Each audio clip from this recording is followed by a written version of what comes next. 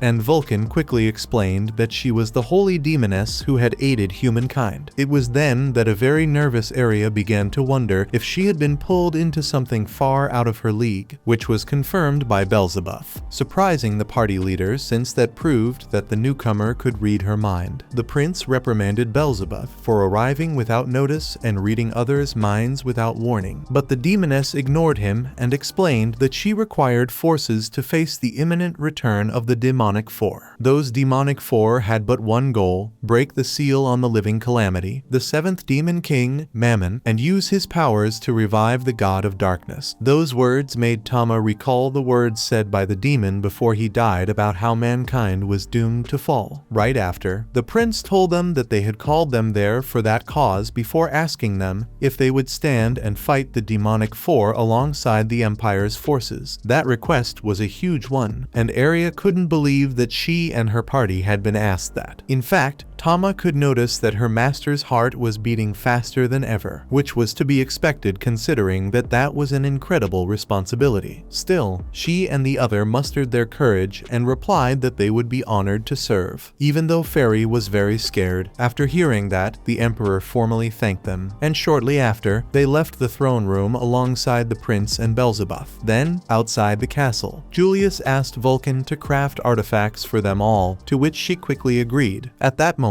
Lily asked what an artifact was, and the demoness replied that it was a special weapon made with special materials by the hands of a most special smith, which made Stella happy since those weapons seemed to be powerful. As a matter of fact, the prince added that Vulcan would have whatever funds and manpower she needed, and not only that, she was free to use them as she pleased. Shortly after, they arrived at a big forge where a group of blacksmiths respectfully saluted them. Afterward, the prince informed the others that they would undergo training to acquire new skills, which surprised Tama, considering how little time they had. However, Julius quickly showed that they had already prepared a plan for them. In fact, the prince informed them that he would personally train Stella as a tank, which pleased her since she wanted to face another strong one. On the other hand, Beelzebub was going to train both fairies. As for Aria, they had someone special to train her, though it remained to be seen whether they accepted. Sometime later, they arrived at a huge estate where Aria was marveled by a painting. Then, a maid appeared and explained that it was a painting of the first hero and holy beast that sealed away the god of darkness. Nevertheless, before the prince could make a proper introduction, Aria recognized the woman as Alicia, and the party leader got emotional when she realized that her hero and savior remembered her and her determined eyes. As a matter of fact, Aria recalled the moment when she had told Alicia that one day she wanted to save people too. Then, Alicia praised Aria for her accomplishments, and the prince confirmed that both women were acquaintances. Right after, Alicia noticed Tama, but she didn't look convinced when Aria introduced him as an elemental cat. Still, Alicia ended up agreeing to train Aria, and that very night, the training started. However, when the legendary sword saint released her battle aura, Aria couldn't help but feel very intimidated, even though her hero was using a wooden sword. Still, the party leader mustered her courage and decided to give everything she had despite the huge gap in their powers. Sadly, she ended up missing the strike,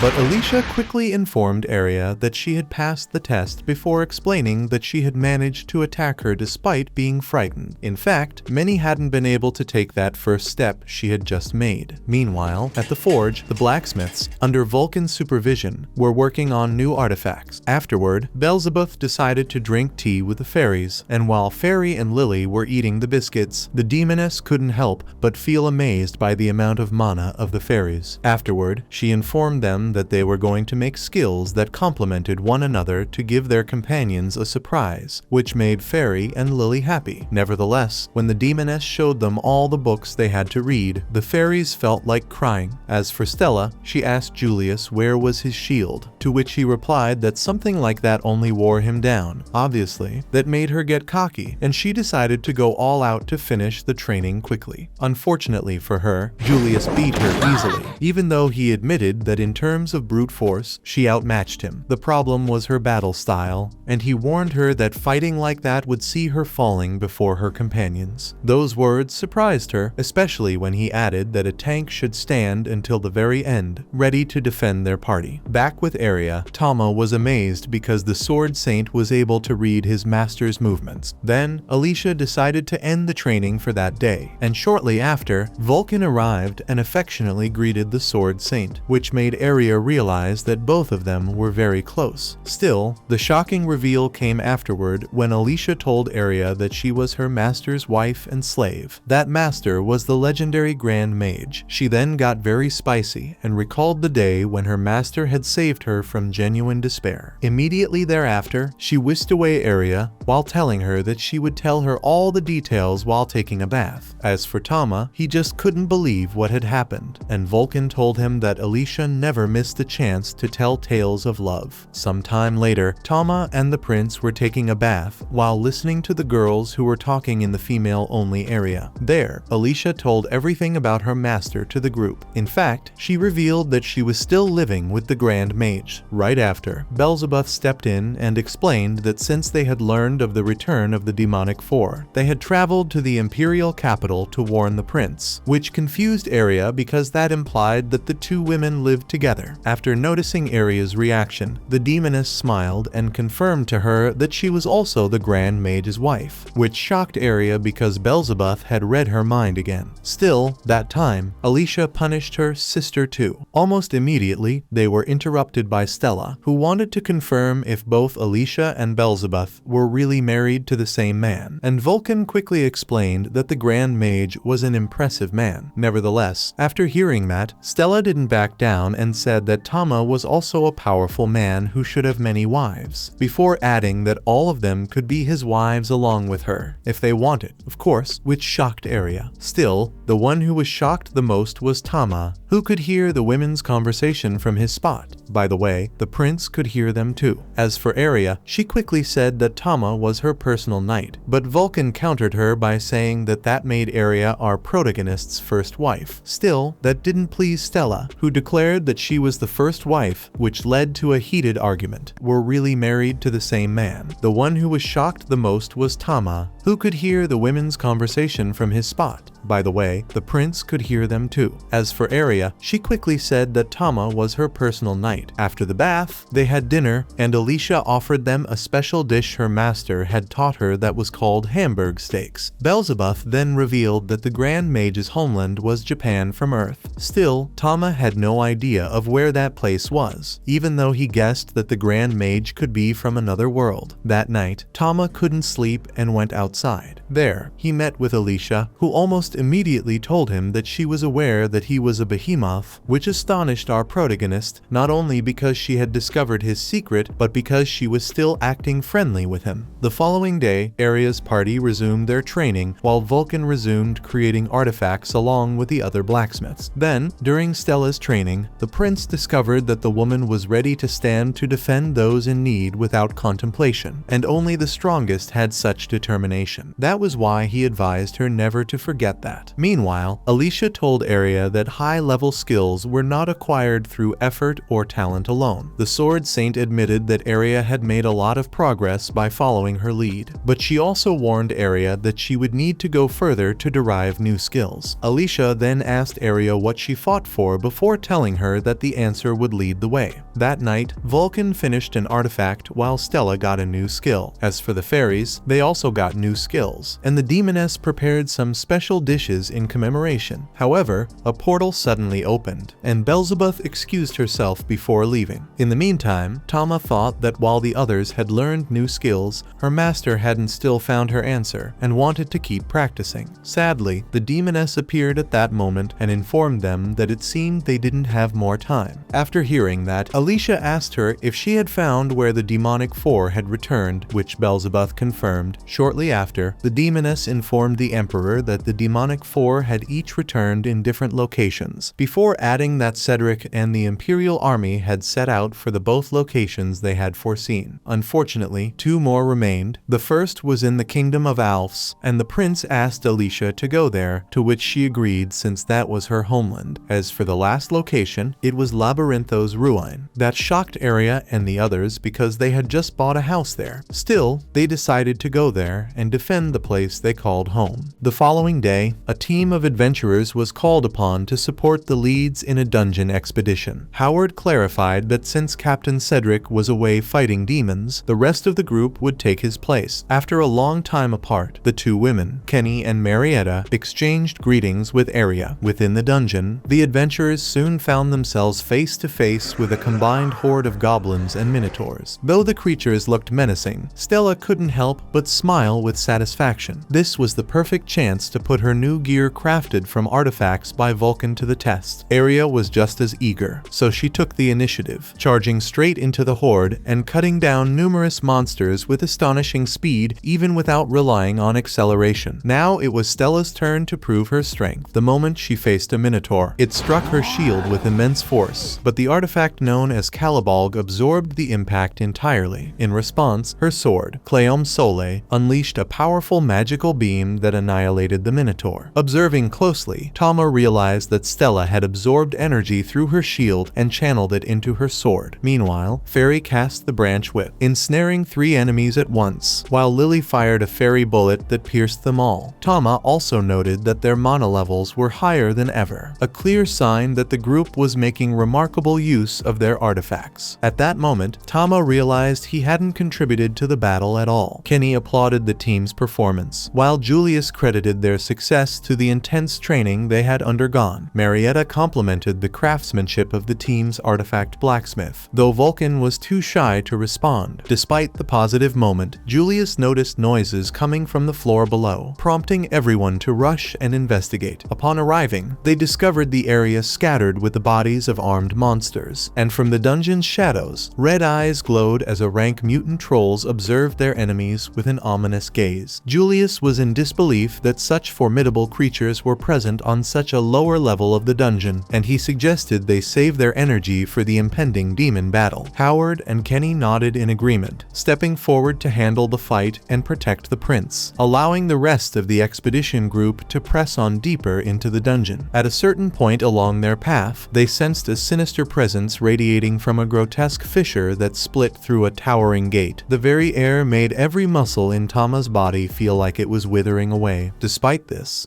Julius commanded his allies to prepare for whatever lay ahead. In response, Tama cast the Lion King's blessing to shield his companions, and together they advanced into the chamber's depths. In the depths of the chamber, a voice echoed from the throne ahead, where a being speculated that the holy aura invading his domain must belong to the new heroes of Ragnarok. Julius immediately recognized their opponent as one of the demonic four, and the demon introduced himself as Vasego. Though the creature regarded them with disdain, Julius firmly proclaimed that this servant of Mammon would fall by his hand. Disregarding Julius's threat, Vasego summoned a Cyclops and an Authoress, creatures of unknown rank, driven by an insatiable hunger to consume the hero's flesh. The Cyclops made the first move, swinging its club at Julius, but the human swiftly dodged the attack. Meanwhile, the prince observed that Vasego was in the process of opening a portal to escape back to his own world. Determined to stop him, Julius charged forward at full speed, brandishing Caliber, and forced the demon to block his strike. Julius declared that he would handle the main enemy on his own, instructing Arya and Tama to concentrate on the Hellhound, while the rest of the group should join forces to take down the Cyclops. Without hesitation, Arya activated her acceleration and lunged at the two-headed beast, but the creature reacted swiftly, countering with its Hell Claw. Arya evaded the attack using her acceleration and struck with her sacred blade in an attempt to catch the opponent off guard. However, the Hellhound managed to escape just in time. Seizing the opportunity created by the Hellhound's evasive maneuver, Tama unleashed Water Howl, inflicting a deep wound that left a lasting scar on the monster, which roared in fury at Tama's boldness. Meanwhile, the Cyclops lunged at Stella, who raised her shield to defend herself. To prevent being overpowered by the giant, she activated her draconic power, reinforcing her body and holding her position. Seizing the opportunity, Vulcan swung his hammer at the monster's horn, creating an opening for Fairy to unleash the Yggdrasil shot. The attack merged with Lily's fairy bullet, delivering significant damage to the enemy. However, even though things were mostly going smoothly, Julius was clearly at a disadvantage in his duel. Eager to witness the downfall of the hero of Ragnarok, Vasego summoned an evil snake that launched an immediate attack, but Julius, determined to protect himself, stood his ground and vowed to put an end to the demonic ambitions of this creature. Returning to Tama, he unleashed an ether missile, which was quickly followed by Arya's sacred blade. Yet neither of their attacks proved strong enough to harm the Hellhound. At the same time, the Cyclops wielded its Hell Spear,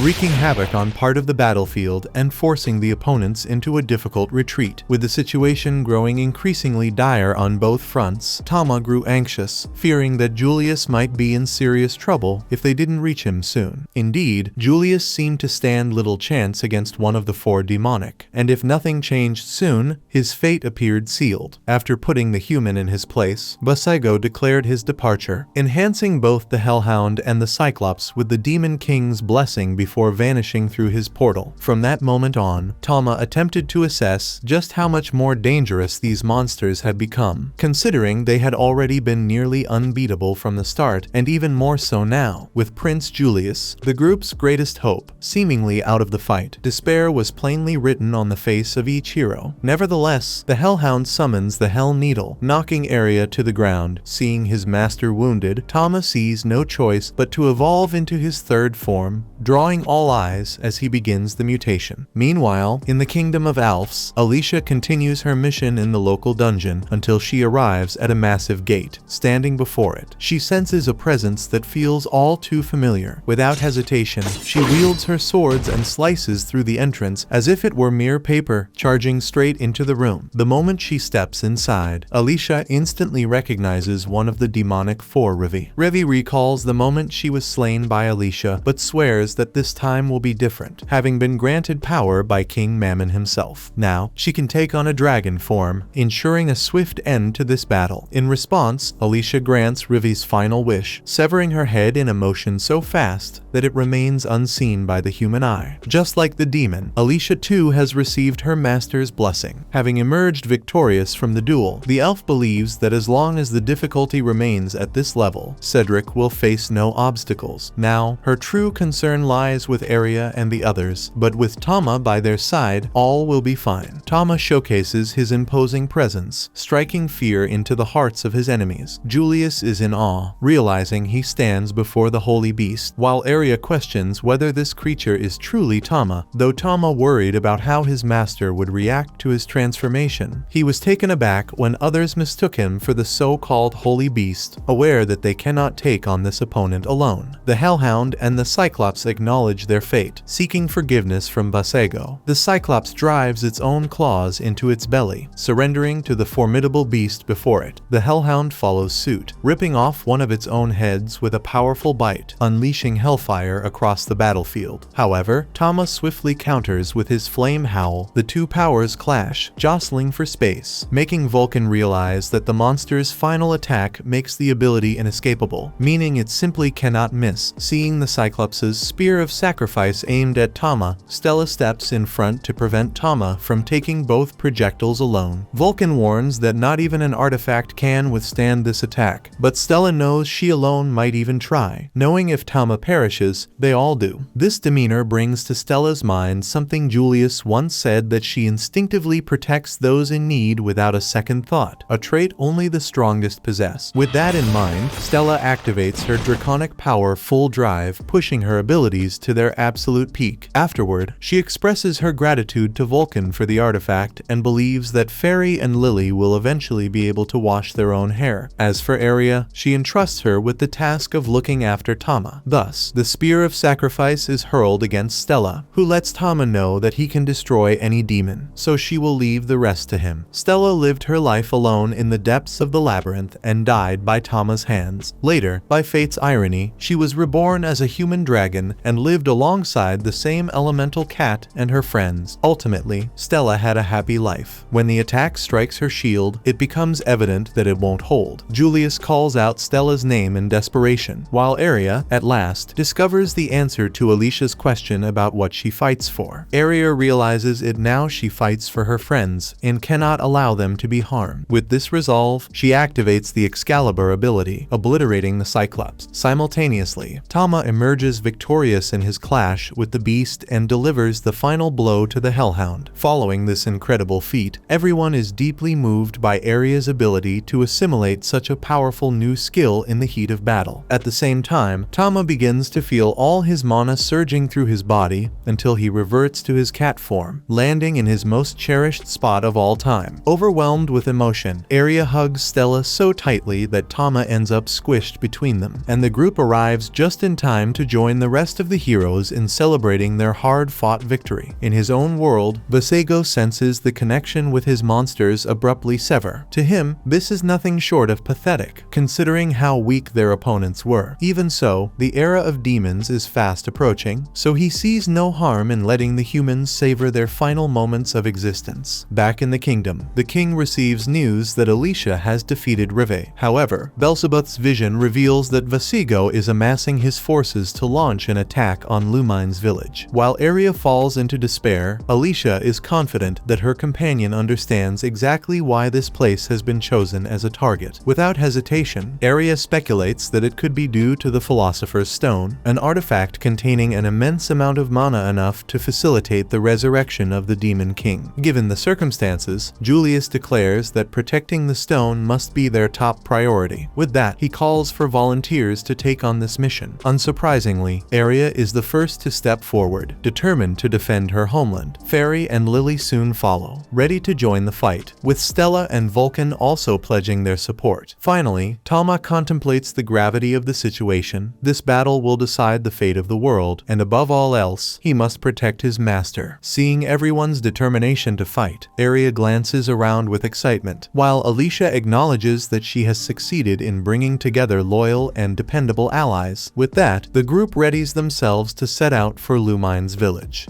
Watch this next video on screen and subscribe to not miss next part.